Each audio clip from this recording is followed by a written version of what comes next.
Scandinavian രാജ്യങ്ങൾ സന്ദർശിക്കുകയെന്നത് ലോകം കാണാനും അറിയാനും ആഗ്രഹിക്കുന്നവരുടെയെല്ലാം സ്വപ്നമാണ്.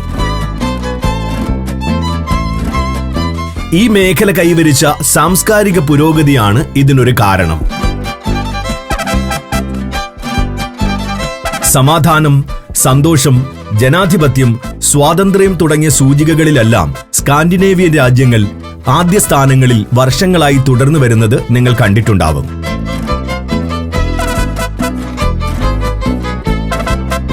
ജീവിതത്തോടുള്ള കാഴ്ചപ്പാടിലും സാമൂഹികമായ പരിവർത്തനങ്ങളിലുമെല്ലാം ഈ ജനത ലോകത്തിന് തന്നെ മാതൃകയായി മാറുന്നു. നോർവേയുടെ തലസ്ഥാനമായ ഓസ്ലോ സ്കാൻഡിനേവിയൻ സംസ്കാരത്തിന്റെ പ്രതീകമാണ്. നോബൽ പീസ് പ്രൈസ് സമ്മാനിക്കുന്ന നഗരം. സ്കാൻഡിനേവിയൻ ഭൂപ്രകൃതിയുടെ അസാധാരണ സൗന്ദര്യം കൊണ്ടും ഈ നഗരവും പരിസര പ്രദേശങ്ങളും ടൂറിസം രംഗത്ത് ശ്രദ്ധാകേന്ദ്രമാണ്.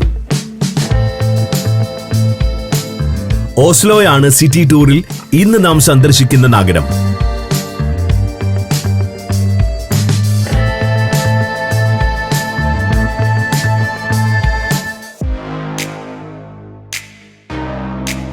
ഈ സിറ്റി ടൂറിൽ നാം എത്തുന്നത് ഓസ്ലോ നഗരത്തിലെ പ്രധാനപ്പെട്ട 9 ഡെസ്റ്റിനേഷനുകളിലേക്കാണ്. ആദ്യം കാൾ ജൊഹാൻ സ്ട്രീറ്റ്, തുടർന്ന് റോയൽ പാലസ്, അടുത്തത് സിറ്റി ഹാൾ, പിന്നെ നോബൽ പീസ് സെന്റർ, തുടർന്ന് ഏഗർ ഷൂസ് ഫോർട്രസ്, അടുത്തത് ഓസ്ലോ ഓപ്പറ ഹൗസ്, അവിടെ നിന്നും ഓസ്ലോ ഫ്യോർഡ്, പിന്നെ ബൈഗ്ഡോയ് ഉപദ്വീപ്, അവസാനമായി Holman colon national arena.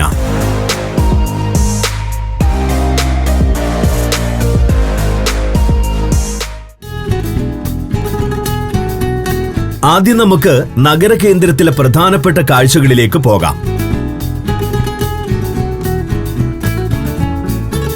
Call Johan street നഗരത്തിലെ ഏറ്റവും പ്രശസ്തമായ പാതയാണിത്. പ്രധാനപ്പെട്ട സാംസ്കാരിക സ്ഥാപനങ്ങളും ചരിത്ര സ്മാരകങ്ങളും സ്ഥിതി ചെയ്യുന്ന ഇടം.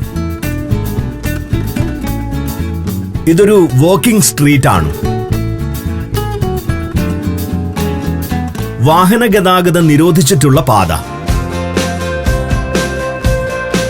എന്നാൽ ഗതാഗതം അനുവദിച്ചിട്ടുള്ള റോഡുകൾ ഇടയ്ക്കിടെ ക്രോസ് ചെയ്യുന്നുണ്ട്. വാഹനശല്യം ഇല്ലാത്തതിനാൽ സ്ട്രീറ്റിന്റെ കാഴ്ചകൾ കണ്ട് നടക്കുന്നത് ഇവിടെ രസകരമായ അനുഭവമാണ്. പരമ്പരാഗത ശൈലിയിലാണ് മന്ദിരങ്ങൾ ഭൂരിഭാഗവും രൂപകൽപ്പന ചെയ്തിട്ടുള്ളത്. ലളിതമെങ്കിലും പ്രൗഢമായ നിർമ്മിതികൾ സ്ട്രീറ്റിന്റെ കാഴ്ച കൂടുതൽ മികവുറ്റതാക്കുന്നു.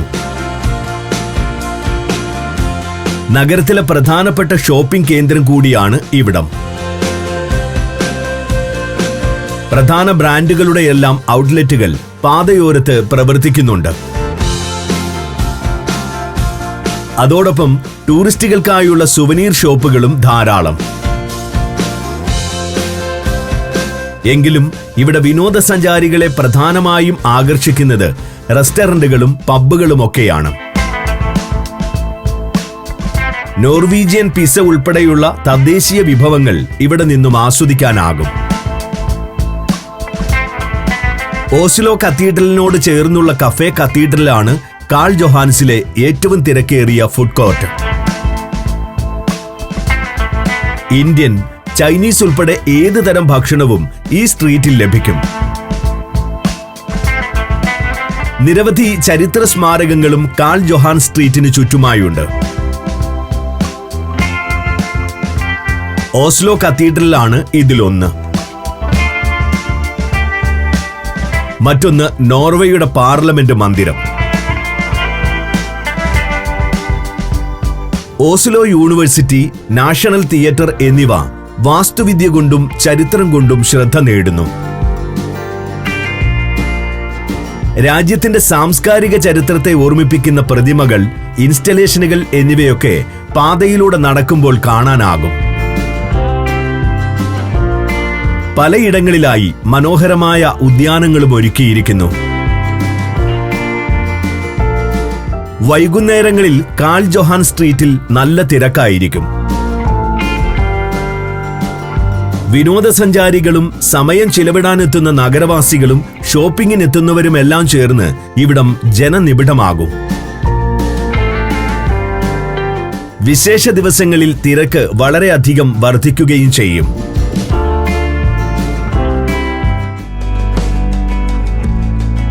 അടുത്തതായി നമുക്ക് റോയൽ പാലസിലേക്ക് പോകാം. കാൾ ജൊഹാൻ സ്ട്രീറ്റിന്റെ ഒരറ്റം അവസാനിക്കുന്നത് റോയൽ പാലസിന്റെ മുറ്റത്താണ്. നോർവേയുടെ രാഷ്ട്രത്തലവനായ രാജാവ് താമസിക്കുന്ന കൊട്ടാരം. ജനാധിപത്യ രാജ്യമായ നോർവേയിൽ രാജാവിനുള്ളത് ആലങ്കാരിക പദവി മാത്രമാണ്. ഇത് പാരമ്പര്യമായി കൈമാറി വരികയും ചെയ്യുന്നു. രാജകൊട്ടാരത്തിന് കാര്യമായ സുരക്ഷയില്ല. അതുകൊണ്ട് തന്നെ കൊട്ടാര കോമ്പൗണ്ടിൽ സന്ദർശകർക്ക് യഥേഷ്ടം പ്രവേശിക്കാനാകും. വിശാലമായൊരു ഗാർഡന് നടുവിലുള്ള ചെറിയൊരു കുന്നിൻ മുകളിലാണ് കൊട്ടാരത്തിന്റെ സ്ഥാനം. വലിയ വൃക്ഷങ്ങളും പുൽത്തകിടികളും കുളങ്ങളും ഫ്ലവർ ബെഡുകളും ഫൗണ്ടനുകളും എല്ലാം ഉൾപ്പെടുന്ന ഗാർഡൻ ഒരു പബ്ലിക് പാർക്ക് പോലെ തന്നെയാണ്. നഗരവാസികൾ സമയം ചിലവിടാനും സൗഹൃദം പങ്കിടാനുമെല്ലാം ഇവിടേക്ക് എത്തുന്നുണ്ട്. ഉദ്യാനത്തിലെ ശാന്തമായ അന്തരീക്ഷത്തിൽ പച്ചപ്പും പൂക്കളും കണ്ട് നടക്കുന്നതും വളരെ രസകരമായ അനുഭവമാണ്. കൊട്ടാരം കോമ്പൗണ്ടിൽ പ്രവേശനമുണ്ടെങ്കിലും കൊട്ടാരത്തിനകത്ത് എപ്പോഴും കയറാനാവില്ല. പ്രത്യേക ദിവസങ്ങളിൽ മാത്രമേ ഉൾവശം സന്ദർശിക്കാൻ അനുവാദമുള്ളൂ. ഗൈഡുകളുടെ നേതൃത്വത്തിൽ രാജകുടുംബത്തിന്റെ സ്വകാര്യ മുറികൾ ഒഴികെയുള്ള ഭാഗങ്ങൾ കാണാനാകും. രാഷ്ട്രത്തലവന്റെ ഔദ്യോഗിക വസതിയാണെങ്കിലും ആഡംബരങ്ങളോ അലങ്കാരങ്ങളോ ഇല്ലാത്ത വളരെ ലളിതമായൊരു നിർമ്മിതിയാണിത്. നോർവേയുടെ പ്രഗത്ഭനായ രാജാവായിരുന്ന കാൾ ജൊഹാൻ 14 വെങ്കല പ്രതിമ മുൻവശത്ത് പ്രൗഢിയോടെ നിലകൊള്ളുന്നു. അതുപോലെ സെക്യൂരിറ്റി ഗാർഡുകളുടെ changing parade, inspection of the arms തുടങ്ങിയ ചടങ്ങുകളും ഇവിടെ കാണേണ്ട കാഴ്ചകളാണ്.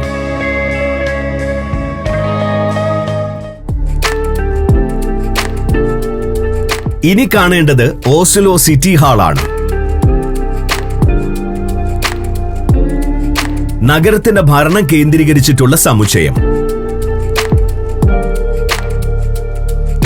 സമാധാനത്തിനുള്ള നോബൽ സമ്മാനം നൽകുന്ന വേദി. നഗരസഭാ ഓഫീസുകൾ പ്രവർത്തിക്കുന്നതും സിറ്റി കൗൺസിൽ സമ്മേളിക്കുന്നതുമെല്ലാം ഇവിടെയാണ്.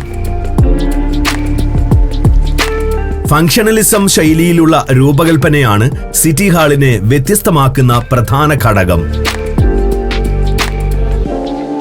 ഉപയോഗവും ഭംഗിയും ഒരേപോലെ പരിഗണിച്ചുകൊണ്ടുള്ള ഡിസൈനിങ് രീതിയാണത്. 3 ബ്ലോക്കുകൾ അടുക്കി വെച്ചതുപോലെയാണ് സിറ്റി ഹാളിന്റെ ഭാഗമായ കെട്ടിടങ്ങളുടെ നിൽപ്പ്. മധ്യത്തിൽ ഓഡിറ്റോറിയം ഉൾപ്പെടുന്ന മന്ദിരവും ഇരുവശത്തുമായി 2 ടവറുകളും ഇതിൽപ്പെടും. ചുവന്ന ഇഷ്ടികയുടെ ഉപയോഗം സിറ്റി ഹാളിന് ഒരു സവിശേഷ ഭംഗി നൽകുന്നുണ്ട്. കാണുമ്പോൾ ഇഷ്ടികയാണ് നിർമ്മാണ വസ്തു എന്ന് തോന്നുമെങ്കിലും യഥാർത്ഥത്തിൽ കോൺക്രീറ്റിന് മുകളിൽ ഇഷ്ടികകൾ പതിച്ചിരിക്കുകയാണ്. വശങ്ങളിലുള്ള ടവറുകളിൽ ഓഫീസുകളും മറ്റ് സാംസ്കാരിക സ്ഥാപനങ്ങളുമാണ് പ്രവർത്തിക്കുന്നത്. സൗരയൂഥ ഗോളങ്ങളുടെ സ്ഥാനം കാണിക്കുന്ന അസ്ട്രോണമിക്കൽ ക്ലോക്ക് സിറ്റി ഹാളിലെ പ്രധാന കാഴ്ചയാണ്. ആധുനിക ശൈലിയിലുള്ള പ്രതിമകൾ, ഇൻസ്റ്റലേഷനുകൾ എന്നിവയൊക്കെ കോമ്പൗണ്ടിനുള്ളിൽ പലയിടങ്ങളിലായി സ്ഥാപിച്ചിട്ടുണ്ട്. നോർവേയുടെ ചരിത്രത്തെ സൂചിപ്പിക്കുന്ന സ്മാരകങ്ങൾ കൂടിയാണിത്. ഉൾവശത്തും നോർവേയുടെയും ഓസ്ലോയുടെയും ചരിത്രമാണ് അലങ്കാരങ്ങൾക്ക് വിഷയമാക്കിയിട്ടുള്ളത്. ചുവർ ചിത്രങ്ങളിലൂടെ ഇത് മനോഹരമായി അവതരിപ്പിച്ചിരിക്കുന്നു.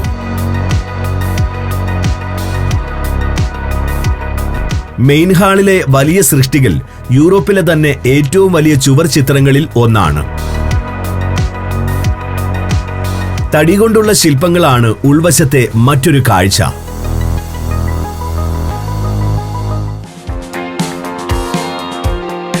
സിറ്റി ഹാളിന് എതിർവശത്തുള്ള പഴയ റെയിൽവേ സ്റ്റേഷൻ മന്ദിരത്തിൽ പ്രവർത്തിക്കുന്ന നോബൽ പീസ് സെന്റർ ആണ് ഇനി നമുക്ക് കാണേണ്ടത്.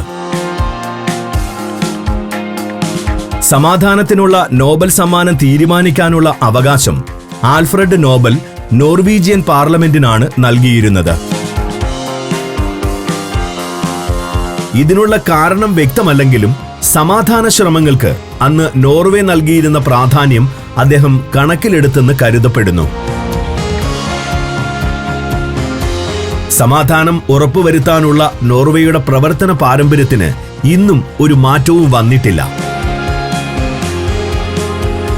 പല സംഘർഷ മേഖലകളിലും മധ്യസ്ഥരുടെ റോളിൽ നോർവേയെ നമുക്ക് കാണാം. ലോക സമാധാനം വിഷയമാക്കിയാണ് നോബൽ പീസ് സെന്ററിന്റെ രൂപകൽപ്പന.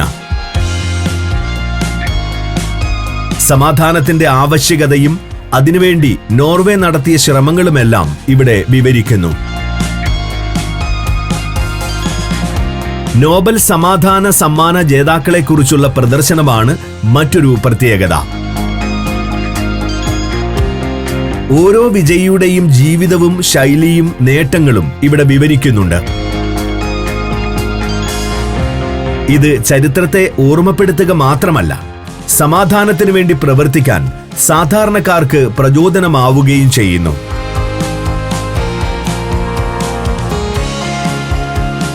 അത്യാധുനിക സാങ്കേതിക വിദ്യകളുടെ ഉപയോഗവും ഇവിടെ രസകരമായ കാഴ്ചയാണ്.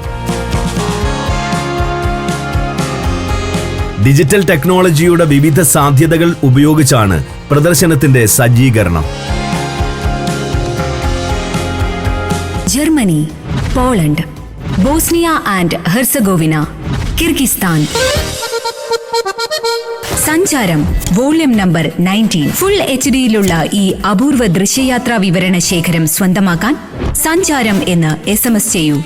ഫോൺ 9995 444 222. ഇനി പോകേണ്ടത് നഗരത്തിലെ ഏറ്റവും പഴയ ചരിത്ര സ്മാരകത്തിലേക്കാണ്. ഏഗർഷൂസ് ഫോർട്രസ്. 13-ാം നൂറ്റാണ്ടിന്റെ അവസാന ഘട്ടത്തിൽ പണികഴിപ്പിച്ച കോട്ട പിന്നീട് പല കാലഘട്ടങ്ങളിലായി വികസിപ്പിച്ചിട്ടുണ്ട്. ഏറെക്കാലം സൈനിക ആവശ്യങ്ങൾക്ക് ഉപയോഗിച്ചിരുന്ന കോട്ടയിൽ ഇപ്പോഴും മിലിറ്ററി ബേസ് പ്രവർത്തിക്കുന്നു. കൂടാതെ നോർവീജിയൻ പ്രധാനമന്ത്രിയുടെ താൽക്കാലിക ഓഫീസ് അടക്കമുള്ള ചില സ്ഥാപനങ്ങളും. അതുകൊണ്ട് തന്നെ കോട്ടയുടെ എല്ലാ ഭാഗങ്ങളിലേക്കും സുരക്ഷാ കാരണങ്ങളാൽ പ്രവേശനമില്ല. എന്നാൽ കോമ്പൗണ്ടിലൂടെ നടന്ന് കോട്ടയുടെ കാഴ്ചകൾ കാണാനാവും. കല്ലും ചാന്തും മാത്രം ഉപയോഗിച്ചുള്ള നിർമ്മാണ രീതി ഇവിടെ രസകരമായൊരു കാഴ്ചയാകുന്നു. നൂറ്റാണ്ടുകൾക്കിപ്പുറവും കാര്യമായ തകരാറുകളൊന്നുമില്ലാതെ കോട്ട നിലനിൽക്കുന്നു എന്നതും അതിശയിപ്പിക്കുന്ന വസ്തുതയാണ്. നഗരത്തിന്റെയും ഓസ്ലോ ഫ്യോർഡിന്റെയും മനോഹര ദൃശ്യങ്ങളാണ് കോട്ടയുടെ മറ്റൊരാകർഷണം. 2 മ്യൂസിയങ്ങളും കോട്ടയുടെ ഭാഗമായി സ്ഥാപിച്ചിട്ടുണ്ട്. ഒന്ന് നോർവേയുടെ സൈനിക ചരിത്രം വിവരിക്കുന്ന ആംഡ് ഫോഴ്സ് മ്യൂസിയമാണ്.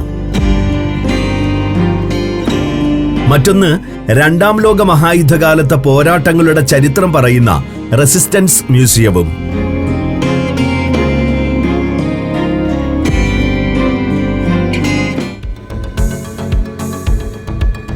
അടുത്തതായി കാണേണ്ടത് ഒരു ആർക്കിടെക്ചറൽ അത്ഭുതമാണ്. Oslo opera house. പുറംകാഴ്ചയിൽ തന്നെ ഈ നിർമ്മിതി നമ്മെ അതിശയിപ്പിക്കും. ഓസ്ലോ ഫ്യോർഡിലെ ജലനിരപ്പിൽ നിന്നും ചരിഞ്ഞ് മുകളിലേക്ക് ഉയരും വിധമാണ് രൂപകൽപ്പന. ജലപ്പരപ്പിൽ ഒഴുകി നടക്കുന്ന ഒരു മഞ്ഞുമലയുടെ രൂപം അടിസ്ഥാന മാതൃകയായി സ്വീകരിച്ചിരിക്കുന്നു. മഞ്ഞുമലയുടെ പ്രതീതി ലഭിക്കാൻ വെളുത്ത ഇറ്റാലിയൻ മാർബിളാണ് പ്രധാനമായും ഉപയോഗിച്ചിട്ടുള്ളത്. ജലനിരപ്പിൽ നിന്നും റാമ്പ് പോലെ ഉയർന്നു പോകുന്ന മേൽക്കൂര ഏറ്റവും മുകളിലെ ഒബ്സർവേഷൻ ഡെക്ക് വരെ നീളുന്നുണ്ട്. ഈ റാമ്പിലൂടെ നടന്ന് മുകളിലെത്തിയാൽ നഗരത്തിന്റെയും ജലാശയത്തിന്റെയും വിശാലമായ കാഴ്ച സാധ്യമാകും. സൂര്യാസ്തമയ സമയത്ത് ഈ ദൃശ്യങ്ങൾ കൂടുതൽ മനോഹരമാവുകയും ചെയ്യും. ഇരുട്ട് പരന്ന് വിളക്കുകൾ തെളിയുന്നതോടെ ഇത് തികച്ചും വ്യത്യസ്തമായൊരു അനുഭവമായി മാറുന്നു. സർഗശേഷിയുടെ അതിശയിപ്പിക്കുന്ന കാഴ്ചകളാണ് ഓപ്പറ ഹൗസിന്റെ ഉൾവശത്തും കാണാനാവുക. കെട്ടിടത്തിന്റെ ഓരോ കോണും മോഡേൺ അലങ്കാര പണികളാൽ മനോഹരമാക്കിയിരിക്കുന്നു. മുൻകൂട്ടി ബുക്ക് ചെയ്താൽ ഓപ്പറ ഹൗസിലെ തിയേറ്ററുകളിൽ നടക്കുന്ന കലാപരിപാടികളും ആസ്വദിക്കാം.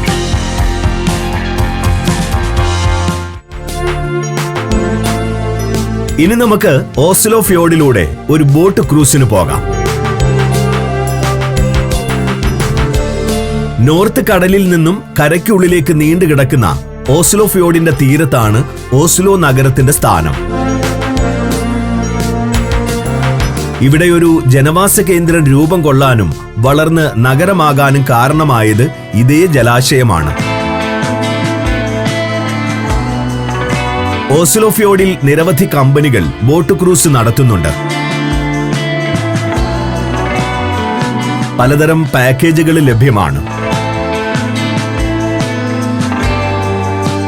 2 മുതൽ 3 വരെ മണിക്കൂറുകൾ നീളുന്നതാണ് മിക്ക ക്രൂസുകളും.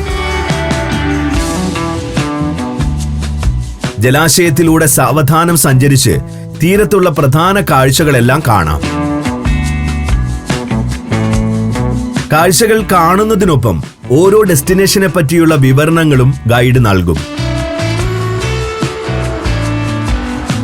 വിവിധ തീമുകൾക്കനുസരിച്ചും ഓസ്ലോ ഫ്യോർഡിൽ ക്രൂസ് നടത്തുന്നുണ്ട്. അതിലൊന്നാണ് സൺസെറ്റ് റൈഡ്. സൂര്യാസ്തമയ കാഴ്ചകളാണ് ഈ പാക്കേജിന്റെ ആകർഷണം. ഡിന്നർ ക്രൂസ് നഗരത്തിന്റെ രാത്രി കാഴ്ചകൾ ആസ്വദിക്കാനുള്ളതാണ്. അതോടൊപ്പം രുചികരമായ നാടൻ ഭക്ഷണവും വിളമ്പും. നഗരം കാണാനുള്ള യാത്രകൾക്ക് പുറമെ ഫ്യോർഡിലൂടെ നീണ്ട ക്രൂസ് ട്രിപ്പുകളും നടത്താനാകും.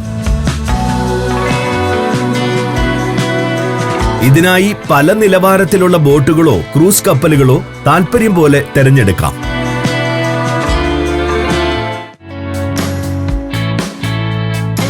നഗരത്തിലെ പ്രധാന കൾച്ചറൽ സെന്ററായ ബൈഗ്ഡോയ് ഉപദ്വീപാണ് ഇനി നാം കാണുന്നത്. നഗരത്തിൽ ആദ്യം സെറ്റിൽമെന്റുകൾ ഉയർന്നു വന്ന സ്ഥലങ്ങളിൽ ഒന്നാണിത്. അതുകൊണ്ട് തന്നെ ചരിത്രപരമായും സാംസ്കാരികമായും ഉപദ്വീപിന് വലിയ പ്രാധാന്യമുണ്ട്. നോർവീജിയൻ സംസ്കാരവുമായി ബന്ധപ്പെട്ട മ്യൂസിയങ്ങൾ സ്ഥാപിച്ചിട്ടുള്ളതും ഇതേ ദ്വീപിൽ തന്നെയാണ്. കരയിലൂടെയും ഓസ്ലോ ഫ്യോർഡിലൂടെയും ബൈഗ്ഡോയിൽ എത്താനാകും. ഫ്യോർഡിലൂടെയാണെങ്കിൽ ബോട്ടിൽ 20 മിനിറ്റ് യാത്ര ചെയ്ത് വേണം ഉപദ്വീപിൽ വന്നിറങ്ങാൻ. കരയിലൂടെ സഞ്ചരിക്കുന്നതിനേക്കാൾ രസകരം ജലയാത്ര തന്നെയാണ്. ബൈഗ്ഡോയിൽ നിരവധി മ്യൂസിയങ്ങൾ സ്ഥിതി ചെയ്യുന്നതിനാൽ മ്യൂസിയം ക്രൂസ് എന്നൊരു പേരും ബോട്ട് സർവീസിനുണ്ട്.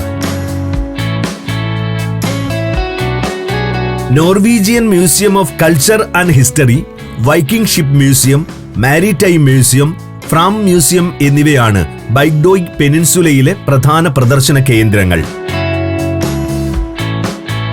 ഓസ്ലോ നഗരത്തിലെ അതിസമ്പന്നരായ വ്യക്തികളുടെ വാസകേന്ദ്രം കൂടിയാണ് ഇവിടം. ബോട്ടിറങ്ങി മ്യൂസിയങ്ങളിലേക്ക് നടക്കുമ്പോൾ ധാരാളം സമ്പന്ന വീടുകൾ വഴിയോരത്ത് കാണാനാവും. ഉപദ്വീപിലെ ഏറ്റവും പ്രസിദ്ധവും തിരക്കേറിയതുമായ പ്രദർശന കേന്ദ്രം കൾച്ചർ ആൻഡ് ഹിസ്റ്ററി മ്യൂസിയമാണ്. നോർവേയുടെ സാംസ്കാരിക വളർച്ചയുടെ വിവിധ ഘട്ടങ്ങൾ തനിമയോടെ അവതരിപ്പിച്ചിട്ടുള്ള മ്യൂസിയം.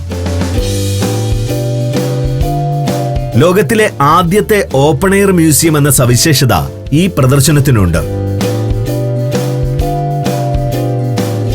അതുപോലെ ലോകത്തിലെ ഏറ്റവും വലിയ ഓപ്പൺ എയർ മ്യൂസിയം എന്ന പ്രത്യേകതയും. നോർവേയിലെ ഗ്രാമങ്ങളുടെ പഴയകാല രൂപം പുനഃസൃഷ്ടിച്ചുകൊണ്ടാണ് മ്യൂസിയം ഒരുക്കിയിട്ടുള്ളത്. ഓരോ കാലഘട്ടത്തിലെയും നിർമ്മിതികളും പാതകളും ഭൂപ്രകൃതിയും കൂടി കണക്കിലെടുത്തുകൊണ്ട് ഇവിടെ സജ്ജീകരിച്ചിരിക്കുന്നു. ആദ്യകാലത്ത് തടി ഉപയോഗിച്ചാണ് നോർവേയിൽ നിർമ്മാണങ്ങളെല്ലാം നടത്തിയിരുന്നത്. തടി കൊണ്ടുള്ള വീടുകൾ, കലവറകൾ, തൊഴുത്തുകൾ എന്നിവയെല്ലാം ഓരോ ഗ്രാമങ്ങളിലും കാണാം. പ്രദേശത്തിനനുസരിച്ച് ചില മാറ്റങ്ങളും നിർമ്മാണ ശൈലികളിലുണ്ട്. ഓരോ കാലത്തും ഉപയോഗിച്ചിരുന്ന കാർഷിക ഉപകരണങ്ങൾ, ഗൃഹോപകരണങ്ങൾ എന്നിവയും അതാത് വിഭാഗങ്ങളിൽ ഉൾപ്പെടുത്തിയിട്ടുണ്ട്. പലചരക്ക് കടകൾ, മദ്യശാല, ഫാർമസി എന്നിങ്ങനെയുള്ള കച്ചവട സ്ഥാപനങ്ങൾ അന്നത്തെ ഉൽപ്പന്നങ്ങൾ സഹിതമാണ് തയ്യാറാക്കിയിട്ടുള്ളത്. വിൽപ്പന രീതി പരിചയപ്പെടുത്താൻ അതത് കാലത്ത് വേഷം ധരിച്ച ജീവനക്കാരും ഉണ്ടാകും. ഈ ഷോപ്പുകളിൽ നിന്നും നോർവേയുടെ നാടൻ ഉൽപ്പന്നങ്ങൾ വാങ്ങുകയുമാവാം. കാലം മാറിയതനുസരിച്ച് നോർവീജിയൻ ഗ്രാമങ്ങൾക്കുണ്ടായ മാറ്റങ്ങൾ മ്യൂസിയത്തിൽ അവതരിപ്പിച്ചിട്ടുള്ളതും വളരെ രസകരമാണ്. നിർമ്മാണത്തിലും ഉപയോഗിക്കുന്ന ഉപകരണങ്ങളിലുമെല്ലാം ഈ വ്യത്യാസം കാണാം. അതുപോലെ ജനങ്ങളുടെ ജീവിത രീതിയിലുണ്ടായ മാറ്റങ്ങളും ഇവിടെ സൂക്ഷ്മതയോടെ അവതരിപ്പിച്ചിരിക്കുന്നു. കൾച്ചർ ആൻഡ് ഹിസ്റ്ററി മ്യൂസിയത്തിലെ ഏറ്റവും പ്രധാനപ്പെട്ട കാഴ്ചകളിൽ ഒന്നാണ് സ്റ്റേവ് ചർച്ച്. സ്കാൻഡിനേവിയൻ മേഖലയിലെ പരമ്പരാഗത നിർമ്മാണ രീതിയിൽ പണികഴിപ്പിച്ചിട്ടുള്ള ക്രിസ്തീയ ദേവാലയം. തടിയാണ് ഇവിടെ പ്രധാന അസംസ്കൃത വസ്തു. ഏതാണ്ട് പൂർണ്ണ രൂപത്തിൽ തന്നെ ഈ ദേവാലയം ഇവിടെ പുനഃസ്ഥാപിച്ചിട്ടുണ്ട്. ബൈഗ്ഡോയ് ഉപദ്വീപിലെ പ്രധാനപ്പെട്ട മറ്റൊരു മ്യൂസിയമാണ് ഫ്രാം. നോർവീജിയൻ വംശജർ നടത്തിയ ഉത്തര ദക്ഷിണ ധ്രുവ പര്യവേക്ഷണങ്ങളെപ്പറ്റി ഇവിടെ പ്രതിപാദിക്കുന്നു.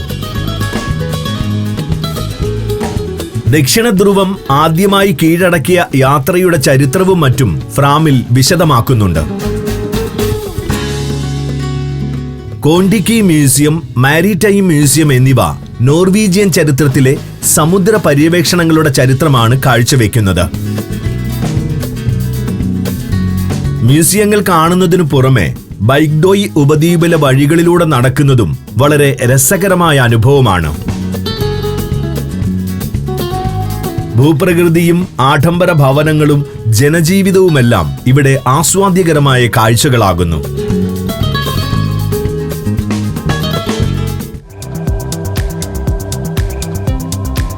കഠിന ശൈത്യം അനുഭവപ്പെടുന്ന രാജ്യമായതിനാൽ നോർവേ സ്കീയിങ് ആക്ടിവിറ്റികൾക്ക് ഏറെ പ്രസിദ്ധമാണ്. ഓസ്ലോയുടെ സമീപ പ്രദേശങ്ങളിൽ നിരവധി സ്കീയിങ് സെന്ററുകൾ പ്രവർത്തിക്കുന്നുമുണ്ട്. അത്തരത്തിലൊരു സ്ഥാപനമാണ് അവസാനമായി നാം സന്ദർശിക്കുന്നത്. ഹോൾമൻകോളൻ നാഷണൽ അരീന. സ്കീയിങ്ങുമായി ബന്ധപ്പെട്ട പലതരം കായിക വിനോദങ്ങൾ ആസ്വദിക്കാൻ കഴിയുന്ന ഇടമാണിത്.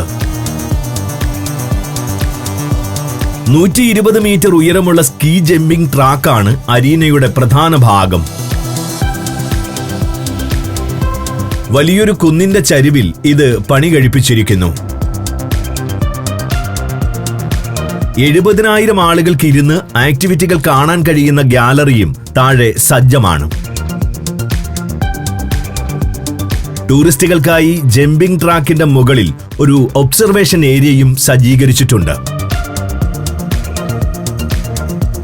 സ്കീയിങ്ങുമായി ബന്ധപ്പെട്ട ഒരു മ്യൂസിയമാണ് അരീനയുടെ മറ്റൊരാകർഷണം. നിത്യജീവിതത്തിന്റെ ഭാഗമായും വിനോദമെന്ന നിലയ്ക്കും സ്കീയിങ് ആക്ടിവിറ്റി വികസിച്ചു വന്ന ചരിത്രം ഇവിടെ അവതരിപ്പിച്ചിരിക്കുന്നു.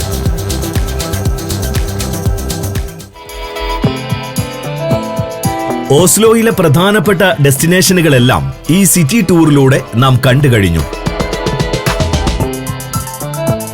കാഴ്ചകൾക്കപ്പുറം അനുഭവിച്ചും കൂടി അറിയേണ്ടതാണ് ഈ നഗരത്തിന്റെ സംസ്കാരവും ജീവിതവും. ചിന്തയിലും പ്രവൃത്തിയിലും ഈ സമൂഹം പുലർത്തുന്ന അച്ചടക്കവും ഔന്നത്യവും ലോകത്തിനൊരു മാതൃകയാണ്. നോർവേയുടെ സംസ്കാരം വികസിച്ചു വന്ന ചരിത്രം മനസ്സിലാക്കാൻ ഓസ്ലോ നഗരം സന്ദർശിച്ചാൽ മതി. ഓസ്ലോ ഫ്യോർഡും സമീപ പ്രദേശങ്ങളും ഉൾപ്പെടുന്ന സവിശേഷമായ ഭൂപ്രകൃതിയാണ് നഗരത്തിന്റെ മറ്റൊരാകർഷണം. സഞ്ചാരികൾക്ക് ഒരിക്കലും മറക്കാനാവാത്ത അനുഭവങ്ങളായിരിക്കും ഓസ്ലോ നഗരം സമ്മാനിക്കുക.